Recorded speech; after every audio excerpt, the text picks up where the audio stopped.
नमस्कार, आप देख रहे हैं दिल्ली तक। मैं हूं आपके साथ अनुराधा तंवर। लेकिन बात यहां महाराष्ट्र की कर लेते हैं। महाराष्ट्र में आप जानते हैं कि 2 जुलाई को क्या हुआ। संग्राम छिड़ा एनसीपी में, नेशनल कांग्रेस पार्टी में, और अजीत पवार ने अपने चाचा शरद पवार को एक तरीके से धोखा दे दिया और पार्टी के 9 विधायकों के साथ जाकर वो महाराष्ट्र में बीजेपी सरकार में शामिल हो गए।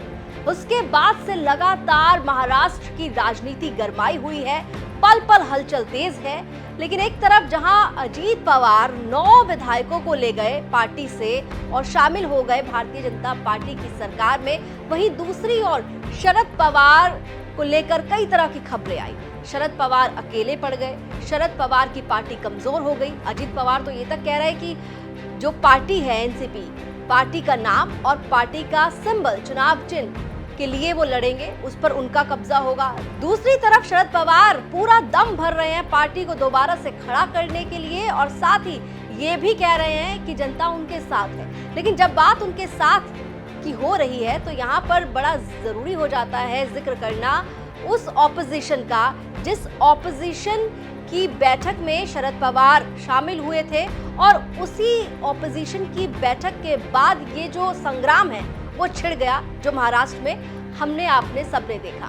दरअसल यहाँ पर जब बात हो रही है कि शरद पवार के साथ अब कौन है, तो आपको बता दें जब महाराष्ट्र में एनसीपी के अंदर भूचाल आया उस वक्त शरद पवार के साथ खड़े हो गए हैं आकर कई बड़े नेता विपक्षी दलों के, जिनमें राहुल गांधी शामिल हैं, जिनमें ममता बनर्जी शामिल हैं, जिनमें स्टालिन शामिल हैं और दिल्ली के मुख्यमंत्री अरविंद केजरीवाल भी शामिल हैं। ये बात खुद एनसीपी नेता डॉक्टर जितेंद्र आह्वान ने बताई।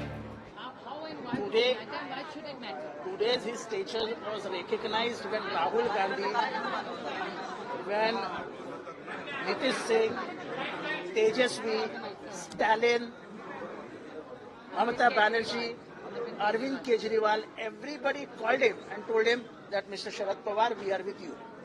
So the problem of stature doesn't arise for him. This petty activities for Sharad Pawar. तो डॉक्टर जितेंद्र आह्वान का अभी स्टेटमेंट आपने सुना और उन्होंने बताया कि ऑपोजिशन पार्टी के कई बड़े लीडर्स का शरद पवार को फोन आया और उन्होंने कहा कि शरद जी हम आपके साथ हैं, और उन नेताओं की कतार में अरविंद केजरीवाल भी वो नेता हैं जिन्होंने अपना सपोर्ट दिया है शरद पवार को उनके इस मुश्किल वक्त में। ऑपोजिशन की अगली बैठक होने जा रही है बेंगलुरु में, लेकिन ऑपोजिशन की इस अगली बैठक में कौन शामिल होगा, कौन शामिल नहीं होगा, इसको लेकर तस्वीर काफी धुंधली नजर आ रही है। खासकर अगर बात आम आदमी पार्टी अरविंद केजरीवाल की जाए, क्योंकि आम आदमी पार्टी ने साफ कह दिया था कि जब तक कांग्रेस ऑर्डिनेंस पर अपना स्टैंड क्लियर नहीं करेगी तब तक आम आदमी पार्टी के लिए बहुत मुश्किल है ऐसे किसी भी गठबंधन का हिस्सा बनना जिसमें कांग्रेस शामिल है।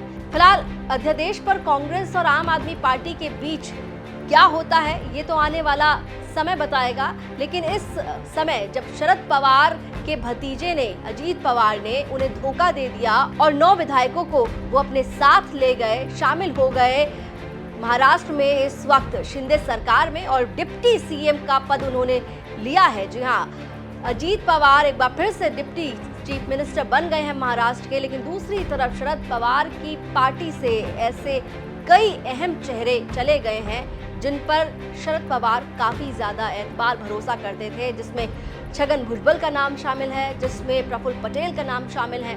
तो ये वो नेता हैं जिन पर भरोसा करते थे शरद पवार, लेकिन अब भरोसा जो है वो विपक्ष के नेताओं पर उनको करना पड़ रहा है, क्योंकि अब विपक्षी दलों के नेताओं ने शरद पवार को फोन करके अपना सपोर्ट दिया है और ये कहा है कि वो उनके साथ है। दिल्ली से जुड़ी तमाम खबरों के लिए आप देखते रहिए दिल्ली तक।